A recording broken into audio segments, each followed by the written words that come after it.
Welcome to First Parish in Bedford, a Unitarian Universalist congregation, where we come together each week as a people with diverse beliefs and a shared commitment to bring more peace, more love, more justice, and more joy into the world. Whoever you are, whomever you love, whether you worship one God, many gods, or no God, you are welcome here. I want to say a special welcome to our visitors here this morning, in person and on Zoom. We're glad you're with us today. Here in the sanctuary, you are invited to fill out a blue connection card located at the end of the pews. You can give it to the ushers during the offering, and we'll put you on our mailing list. In Zoom, we will have a link in the chat, and you can fill out a virtual blue connection card. Parents and caregivers of little ones, for your convenience, there is a nursery downstairs, but we would be delighted to have little ones with us in the sanctuary. After the service, please join us for coffee, tea, and fellowship in the common room. Visitors, if you see someone with a big red mug, that's a person from our membership team, and they would be happy to answer any questions that you have about our church. I have an announcement. Thank you to everyone who made the 70th annual Plant Fair such a huge success.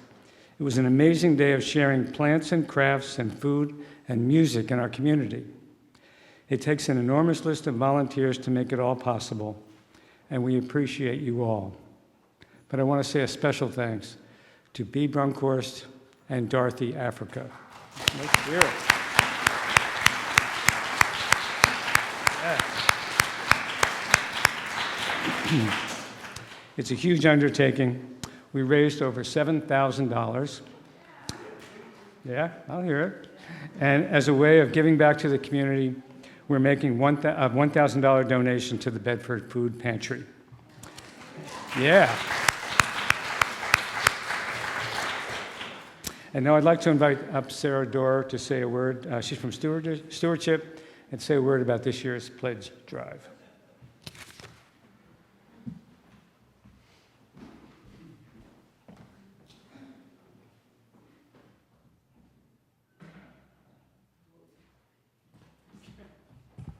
Good morning, all. My name's Sarah Dorr. I am co-chair of this year's Stewardship Committee. On behalf of the committee, Bill Rabinowitz, Linda Politz, and Irene Gravina, we're up here to thank you for your generosity, for your dedication to this community, for supporting us financially over the course of the year.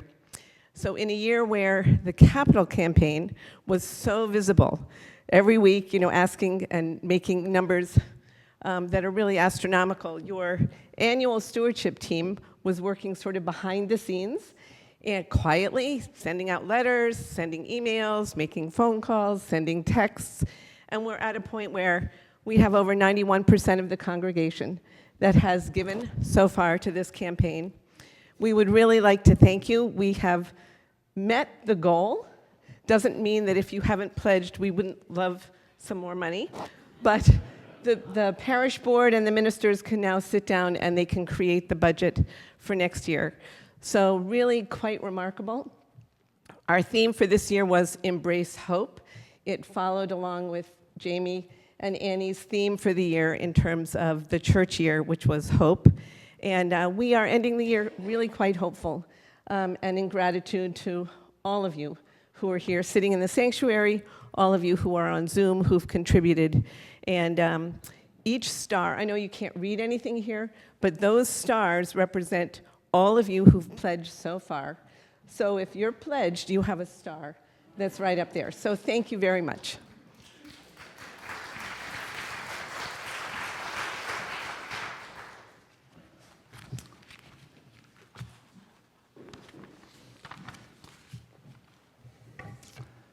The lit chalice is the traditional symbol of Unitarian Universalism. Our chalice lighting words this Sunday are by Lisa Garcia Sampson. In these wild, historic, and uncertain times, we gather to remember who we are, who we belong to, and what we are called to do. As we light this chalice, we kindle the spirit of the great returning, the movement for justice alive in this nation today. May we feel it in our bones, and in the stillness of this hour, may we sense it calling our name.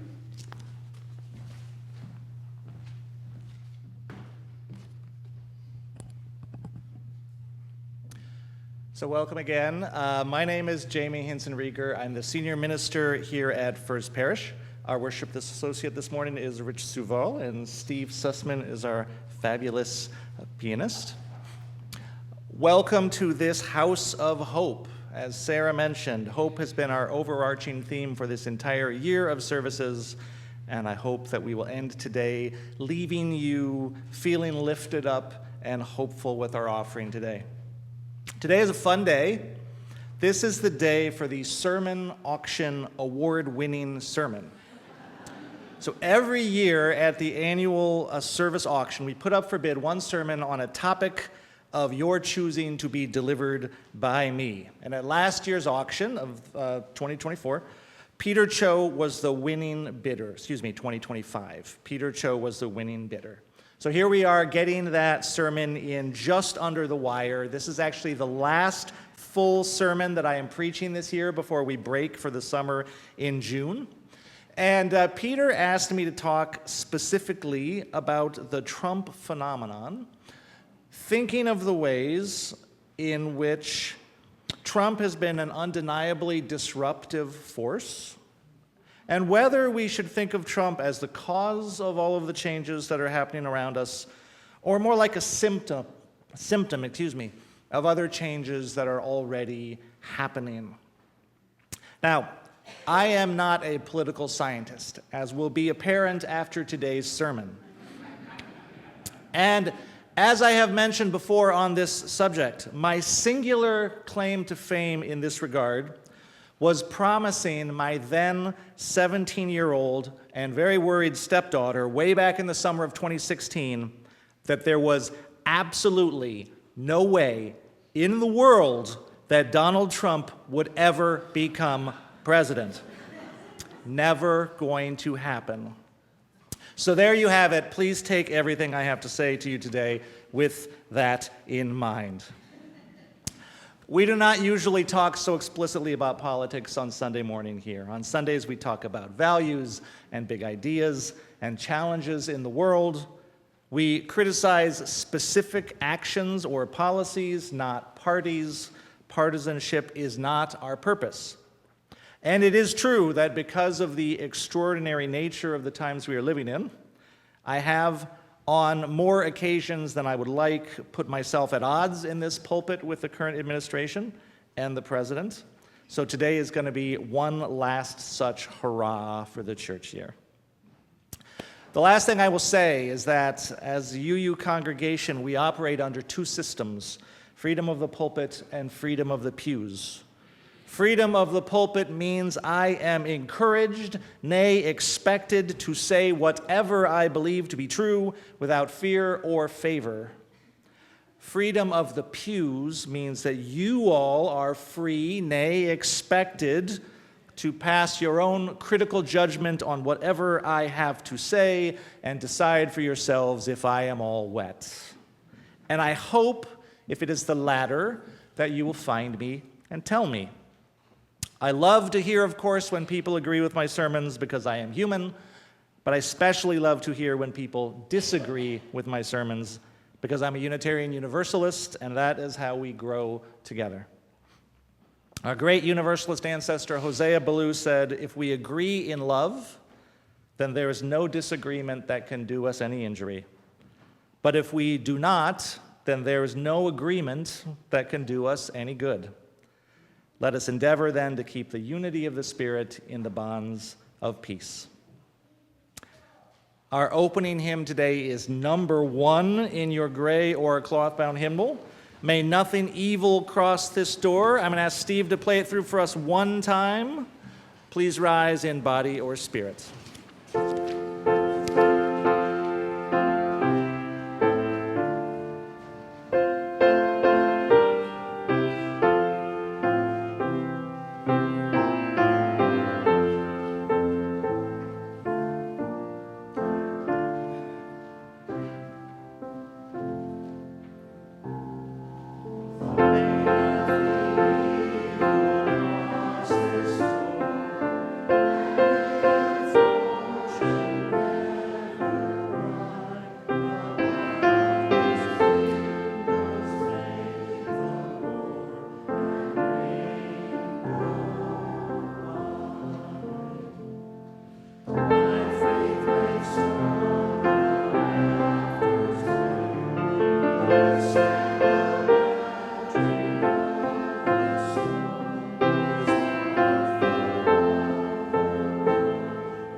Now, would you please join me in saying our unison affirmation that we say every Sunday?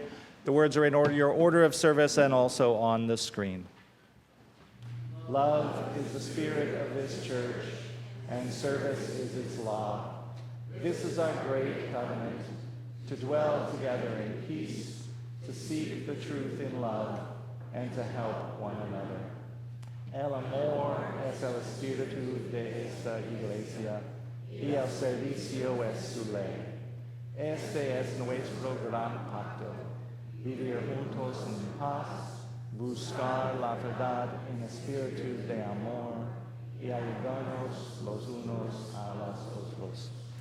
Please be seated. So, for today's story, it's not so much a story as a reflection on a question. What came first, the chicken or the egg? Yep. People have argued about this for a very, very, very long time. And honestly, I don't think chickens care. But once you start asking questions like that, it's hard to stop. What came first? The song or the singer? The joke or the laugh? Peanut butter or? Yeah, that's right. Who said honey? You're wrong. And with a little research, I bet we can figure that one out, but I know it's caused many arguments in many of households. But the questions get a little trickier as we go on, don't they? What came first? The fear or the fence? The rule or the broken rule? The hurt or the hurting? And eventually, if you keep following the questions far enough, you might wonder, what came first? The unkind act or the unkind person?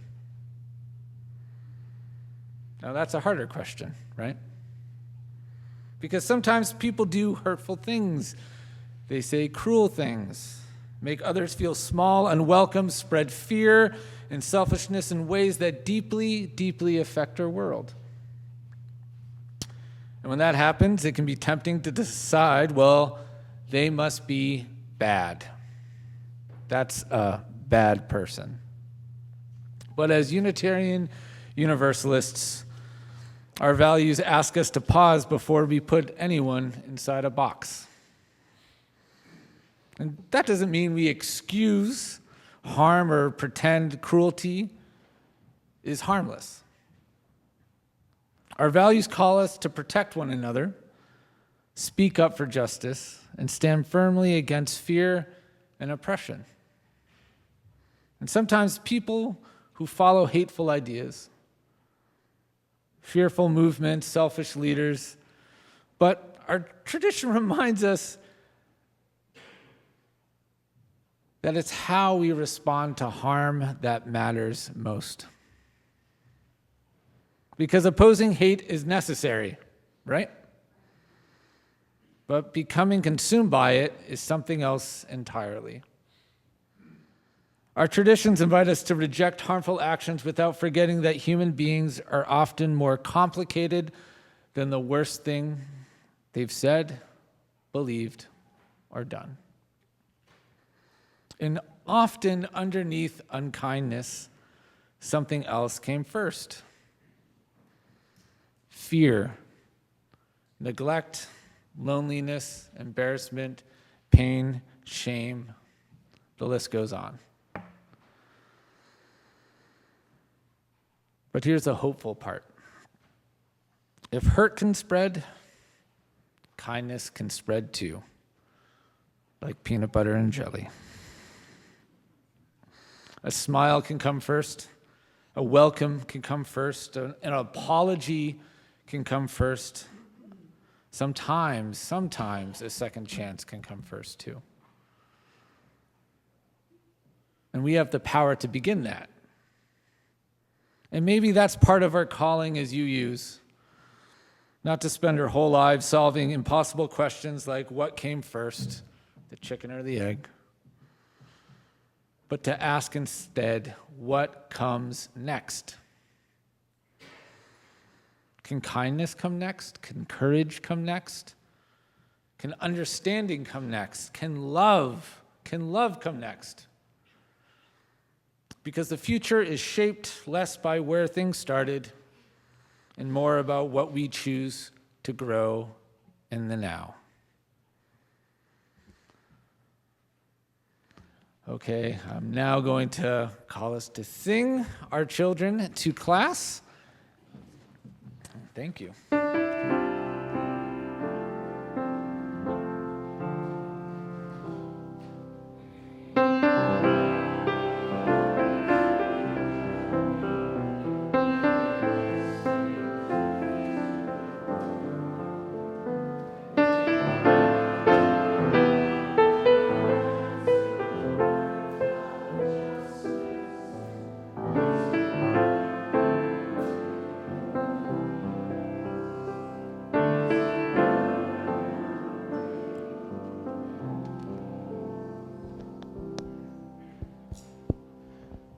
Good morning. I'm Liz Connors, a member of the lay pastoral care team.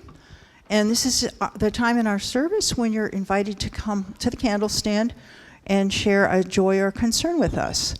When we're finished with those of us in the sanctuary, we will go to the folks on Zoom. And I will be here after the service if anyone wants to light a candle in private. And the last candle will be for the joys and concerns we are holding in our hearts.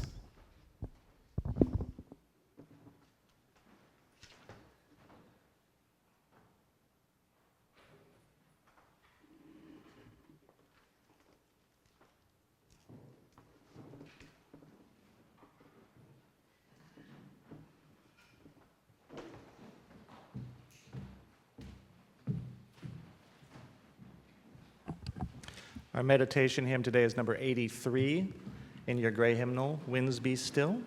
Please rise in body or spirit.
Please be seated.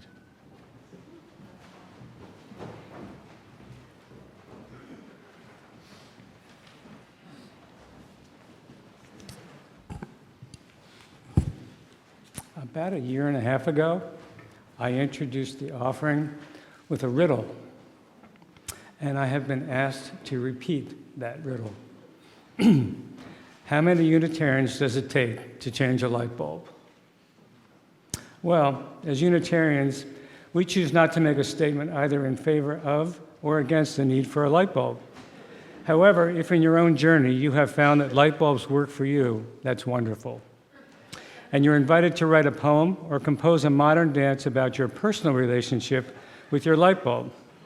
You can present it next month at our annual Light Bulb Sunday service, in which we will explore a number of light bulb traditions, including incandescent, fluorescent, three-way, long life, tinted, all of which are equally valid paths to luminescence.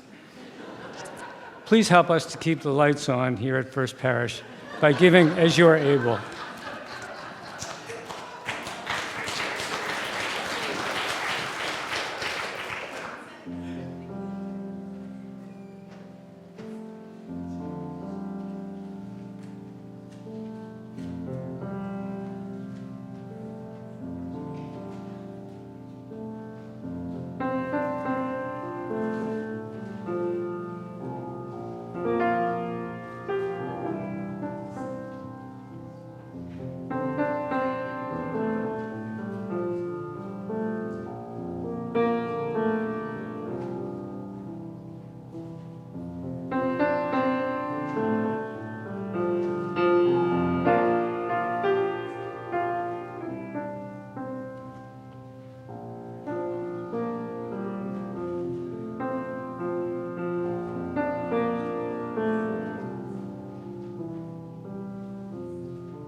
Just a note, this sermon is perhaps a little bit longer than usual. I invite you to blame Peter. He's there in the back. I wanted to be sure he got his donations worth today. 3 scenes from this last week of the Trump presidency, just 3. Sunday before last, Trump administration officials, including the Secretary of State and the Secretary of Defense, joined conservative Christian faith leaders for a day-long Christian worship event on the National Mall called Rededicate 250. Its purpose is, quote, to solemnly rededicate our country as one nation under God. Tuesday, the president declares an emergency and recommends that the historically low refugee cap of 7,500 refugees permitted to enter the country be raised to allow an additional 10,000 refugees to enter the country. The 10,000 refugees are white South Africans. White South Africans are currently the only refugee group being allowed into the country. All other refugee applications have been paused. The cost is $100 million. Also Tuesday, Donald Trump, the citizen, sues the Justice Department of the government he controls. The Attorney General, formerly his personal attorney, settles by creating a $1.8 billion fund to make payments to the president's political allies, including white nationalist insurrectionists who assaulted police officers and our nation's capital. By the standards of this presidency, this has been like a medium outrageous week. The settlement fund is one of the most egregiously corrupt acts in the history of the presidency. It is true. But on the other hand, the president has not threatened to destroy any civilizations in months. It has been 12 full days since the president last called for Barack Obama to be arrested for treason in a late-night social media post, like you do. So in other words, it has been another week in what has become the increasingly wild ride of the second Trump presidency. But I want to share with you some words by John Harris, who is the founding editor of Politico, which was written the day after the January 20th, 2025 inauguration of President Trump's second term. So this was written right at the beginning. John Harris writes, Donald Trump is not a fluke. Donald Trump is not a fluke who got elected initially in 2016 almost entirely because of the infirmities of his opponent. Donald Trump is not someone the American public somehow misunderstands.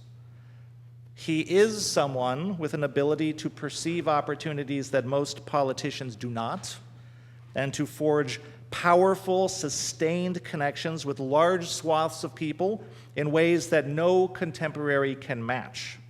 In other words, he is a force of history. And Trump in 2024 showed that he is also a potent expression of democracy. End quote. I confess I was one of those people who had hoped until 2024 that Trump might be a fluke. And now, like many of us, I am trying to understand how he is now a force of history and democracy, and what are those forces that we have unleashed. Authoritarianism, xenophobia, white nationalism, Christian nationalism, the end of the rules-based international order, multiple wars and other acts of naked aggression, attacks on universities, science, the free press. How did we end up here? And is Trump the driver in all of this, or is he being carried along by larger forces? Is he the symptom or the cause of this historical moment? My second confession is that until I was asked to write this sermon, I didn't know a lot about Donald Trump as an individual. He has never struck me, honestly, as a terribly interesting person to get to know about. He's not a person of great depths. And that might even be, honestly, one of his superpowers. He does not waste time second-guessing himself. I don't think he wastes much time first-guessing himself either. He trusts his instincts, and in his defense, those instincts have gotten him to the White House twice now. But in preparation for this sermon, I did read more than I ever have before about President Trump. Of course, I could barely scratch the surface of it all. For a basic profile, I read conservative commentator Bill O'Reilly's 2019 biography, The United States of Trump, because I wanted to read something that would be more on the sympathetic side. And what I found is there isn't a lot of there. O'Reilly paints a portrait of someone who is motivated from a very young age by a drive for fame and wealth and dominance. He thinks he is the smartest guy in the room. He wants to be the biggest name in the world. In 2022, Trump spontaneously offered this insight about himself to Atlantic interviewer Maggie Haberman about running for president. Trump said, "The question I get asked more than any other question is, if you had to do it again, would you have done it? The answer is, yeah, I think so, because here's the way I look at it. I have so many rich friends, and nobody knows who they are." And there you have it. Everyone knows his name. Trump values loyalty above all else. He taught his own children, this is in the O'Reilly book, that the most important rule in life is do not trust anyone. And he told the children that included him, their father. He never admits faults or mistakes. He never apologizes. If you cross him, if you are disloyal, he will make you pay. That is another fundamental rule of how he operates. He always hits back. He has, to put it mildly, an elastic sense of truth. He speaks for effect. Truth is irrelevant.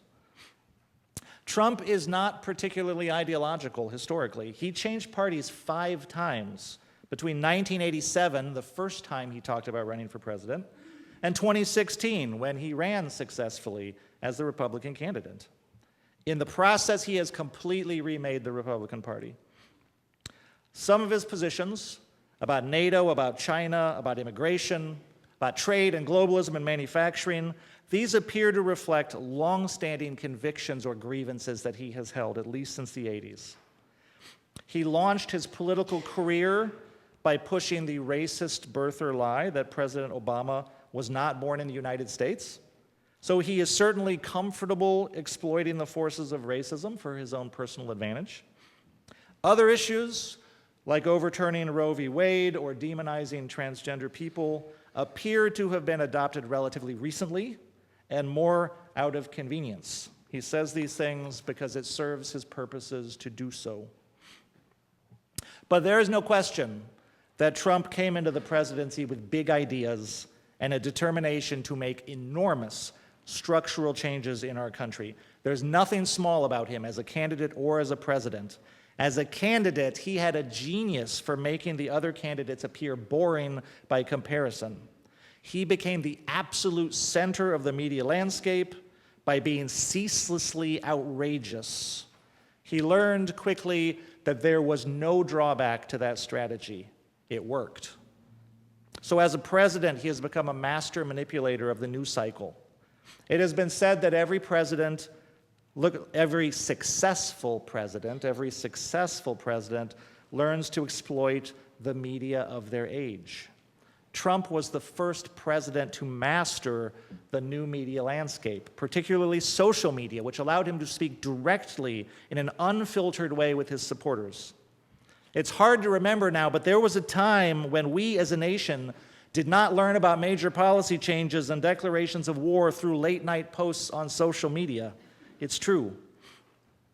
In his use of language, Trump must surely rank as one of the most polarizing presidents of all time. According to Pew Research in a 2019 survey, at least 3/4 of Republicans said the president's words, sometimes or often, made them feel hopeful, entertained, informed, happy, and proud. Even larger shares of Democrats said his words, sometimes or often, made them feel concerned, exhausted, angry, insulted, and confused. End quote. Now, for some, his willingness to violate all heretofore understood norms of political speech, or indeed of common decency, reads as a kind of authenticity. That guy sure says what is on his mind, right? His penchant for bluster and exaggeration had an almost protective effect. The media had no idea what standard of truth to hold him to or how to do so. We were all told instead to take him seriously but not literally, which gave him free rein to prevaricate and everyone else free rein to read into Trump whatever they wanted to hear there. Well, what did his supporters want to hear? Bill O'Reilly says Trump had a simple message in 2016 if you cut through all the noise. The simple message in 2016 was, they have taken your country away from you, and I will give it back. They have taken your country away from you, and I will give it back. Who they are, what exactly they have taken is left for each individual to fill in as needed. But Trump has certainly made some suggestions. Immigrants, DEI recipients, radical leftist lunatics, feminists, deep state government bureaucrats, transgender people. Trump is a master of stirring up and exploiting grievances. He made this even more explicit in 2024. I am your retribution, he said. Retribution for what? Fill in the blanks. But 77 million people voted for Trump in 2024. 77 million people voted for Trump in 2024 for many different reasons.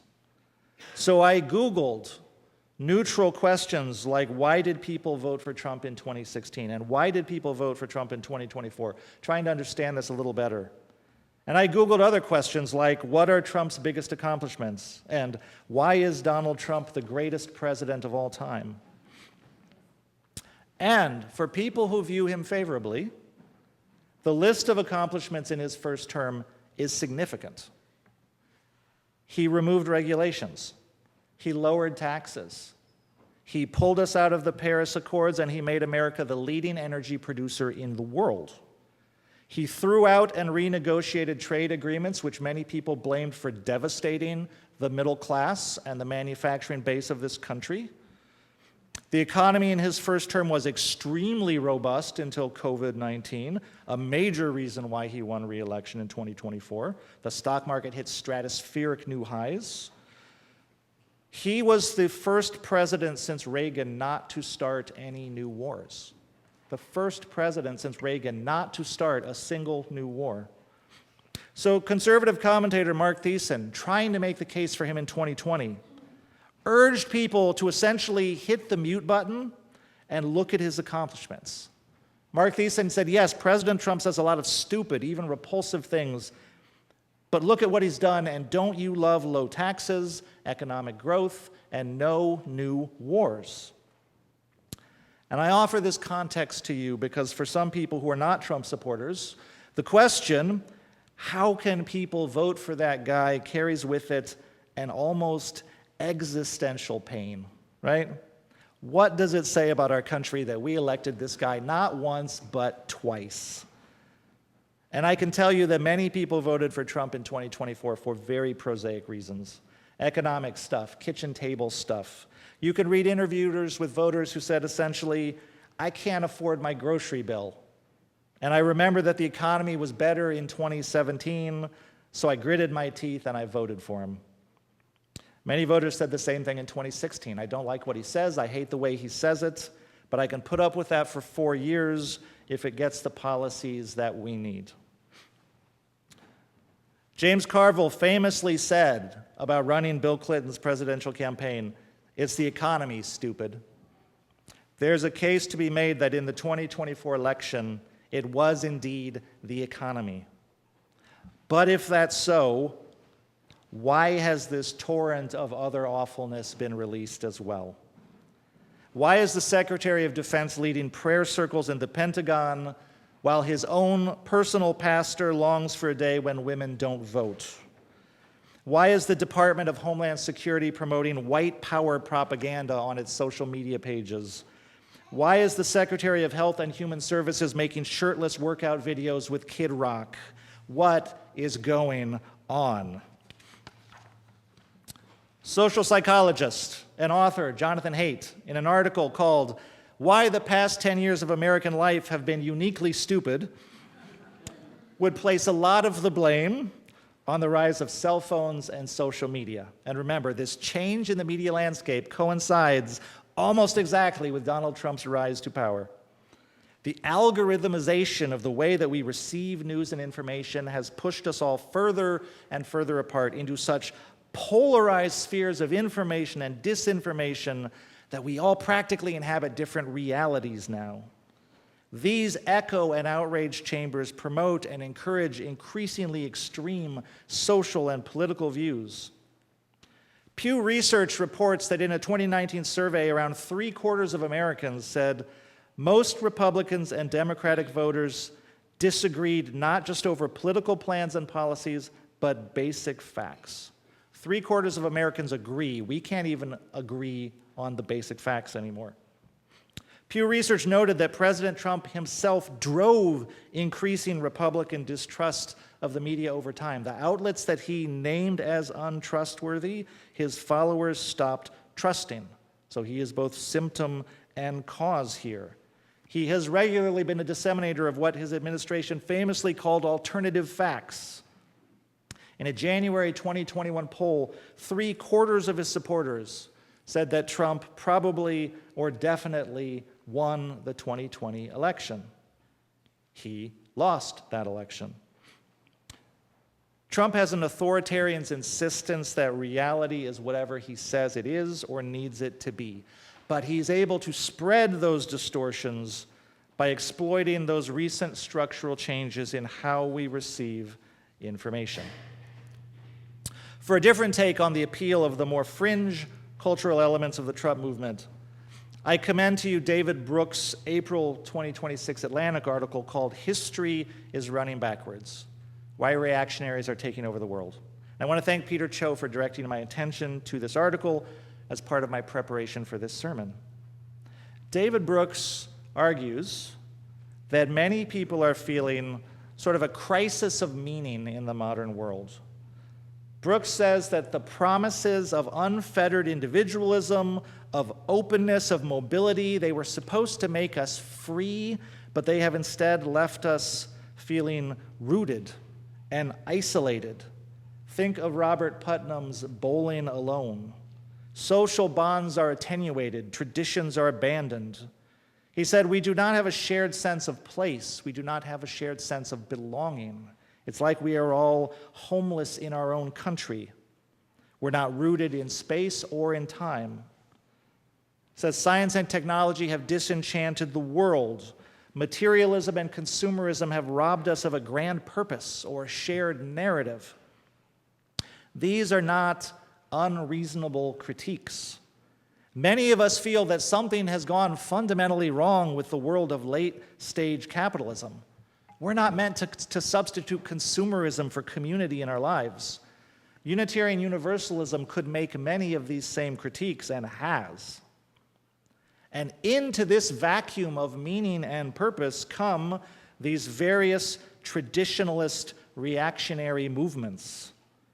Some of them are organized around orthodox or fundamentalist religion, some around patriarchal family structures, some around racial identity, and some around authoritarian political movements.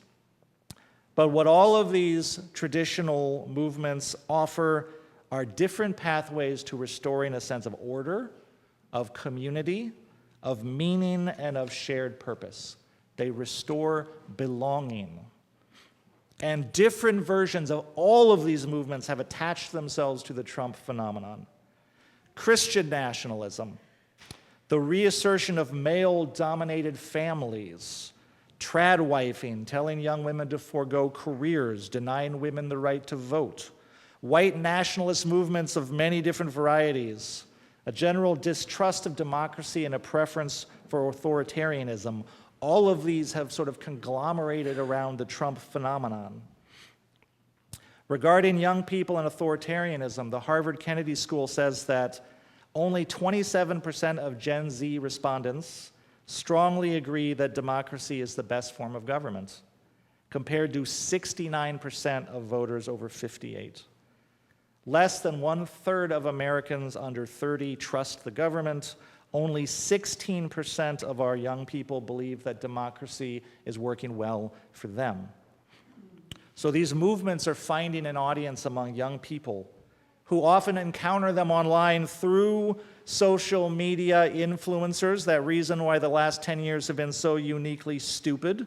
And they're seeking out other things. They go online to look for videos about exercise and health and wellness. And those videos are a pipeline into the most extreme right-wing movements. And here I think Trump is more beneficiary than cause. When there's a vacuum of meaning in people's lives, when there's an absence of community and connection in our society, then people are vulnerable to being pulled into unhealthy or even destructive ideologies.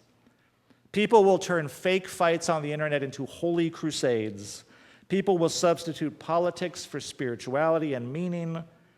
And again, Trump is a master at manipulating these forces. But he is not the cause of late-stage capitalism and its discontents. He is a symptom.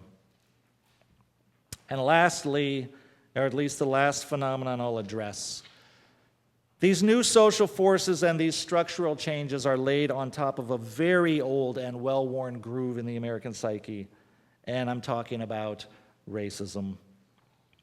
America never had a truth and reconciliation movement after slavery, after segregation.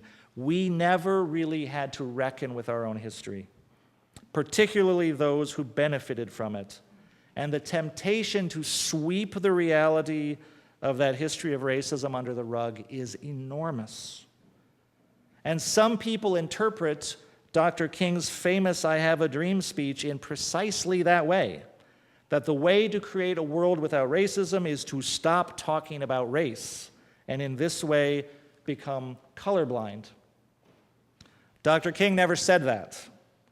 He was well aware that racism was about wealth and power and inequality, and that the long-term solution would require justice and reparations, not silence. With respect to American racism, Trump is again both symptom and cause. Trump is extremely adept at manipulating racial grievances. He rose to political prominence during the Obama presidency by promoting the birther movement, which played off white people's suspicion of the first black president. He inherited an environment in which many white people honestly are tired of hearing about racism after the emergence of the Black Lives Matter movement in 2013, the mass protests in 2020 following the murder of George Floyd. Pew Research reports that in September of 2020, around 8 in 10 white Republicans said the bigger problem was people seeing racial discrimination where it doesn't exist than people not seeing discrimination where it really does exist. 80% of the people. The bigger problem is talking about racism when it's not really there, not missing the racism that is there. In 2012, a Public Religion Institute poll said 58% of white millennials, all white millennials, say discrimination affects white people as much as it affects people of color. Trump, with his crusade against DEI, plays on this idea that somehow the real victims of racism in the modern world are white people. The only refugees we are allowing into this country are white South Africaners. And if we could just stop talking about, thinking about, teaching our kids about racism, racism would go away. So the New York Times reports that the state of Florida has created a new, more conservative U.S. history class, which it will offer as an alternative to AP American history. This new course focuses on the Protestant faith and argues that the U.S. Constitution is an anti-slavery document, and it is designed to build patriotism. This is a real thing. John Harris, on the eve of the second Trump presidency, said Trump, for better or worse, represents a large historical argument. The Trump movement is a large historical argument. Those who seek to oppose him had better muster a competing vision of our own. What is needed is a full-throated defense of the open society, of multicultural society, of democratic and civil society, and of a liberal society. For the younger generations, the forces of Trumpism have been the dominant forces in their lives. It's been 10 years now. Trump's brand of authoritarian politics has become thoroughly normalized. Reactionary ideas that once would have been unmentionable in polite society are now openly and seriously debated.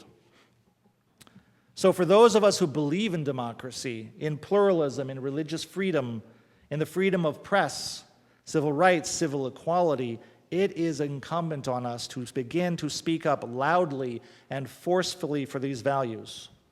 When racism and sexism and homophobia and anti-Semitism raise their heads, pearl clutching is not an argument, and neither is silencing and frowns approval. We need to make the case for the world that we dream of, teach it to our youth, and model it for our neighbors. Our former minister, Jack Mendelson, wrote a book called Being Liberal in an Illiberal Age. He wrote it at the height of the Reagan era. We need so many more books like that. And we need places for people to get out of their bubbles and read and discuss them and then sing together. I said at the beginning of this service that this is a house of hope, and I do not feel hopeless in the face of these undeniable challenges that we are going through, because Unitarian Universalism was made for these times. We have been tending the flame of liberal religion, meaning the flame of liberality, of thought, of openness of society, of expansiveness of love and community. We have been tending that flame for centuries, through times much more challenging than this. Today, UU communities can offer places of meaning and connection and purpose that are an answer to the dislocation of the modern world. And really, it's not even an answer, it's an invitation. Let's build something beautiful together, rooted in those ancient aspirations of liberalism, of freedom, of love. We offer an invitation that is not rooted in narrowness and exclusion and fear, but rather welcome and abundance and openness. And now more than ever, it is our sacred task to bring that invitation from within our communities and out into the world. This is not the work of an election cycle, I'm afraid. It is the work of the rest of our lifetime. We'd better get to it. Our closing hymn today is number 121, We'll Build a Land. We're going to sing verses 1, 2, and 4, and please note, where the hymn lyrics say sisters and brothers, we're going to sing the more gender-inclusive line, people together. The changed lyrics will be on the screen. It's verses 1, 2, and 4. Please rise in body or spirits.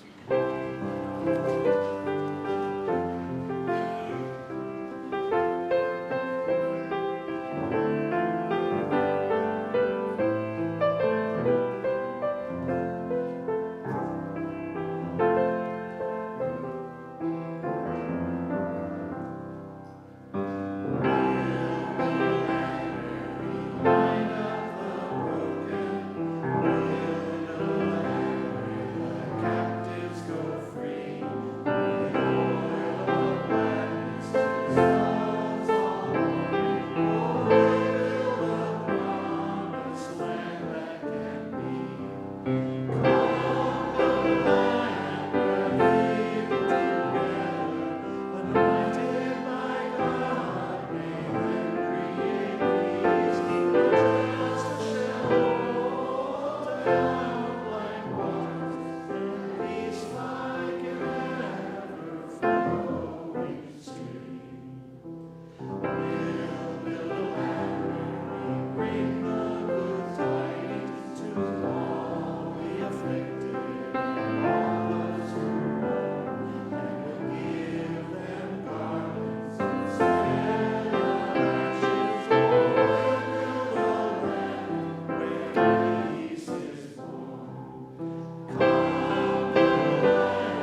Our closing words are by Adrian Rich. My heart has been moved by all I cannot save. I have to cast my lot with those who, age after age, perversely, with no extraordinary power, reconstitute the world. Friends, our powers are love, compassion, curiosity, connection. Let us take those out into a world and a time where they are sorely needed. Go in peace.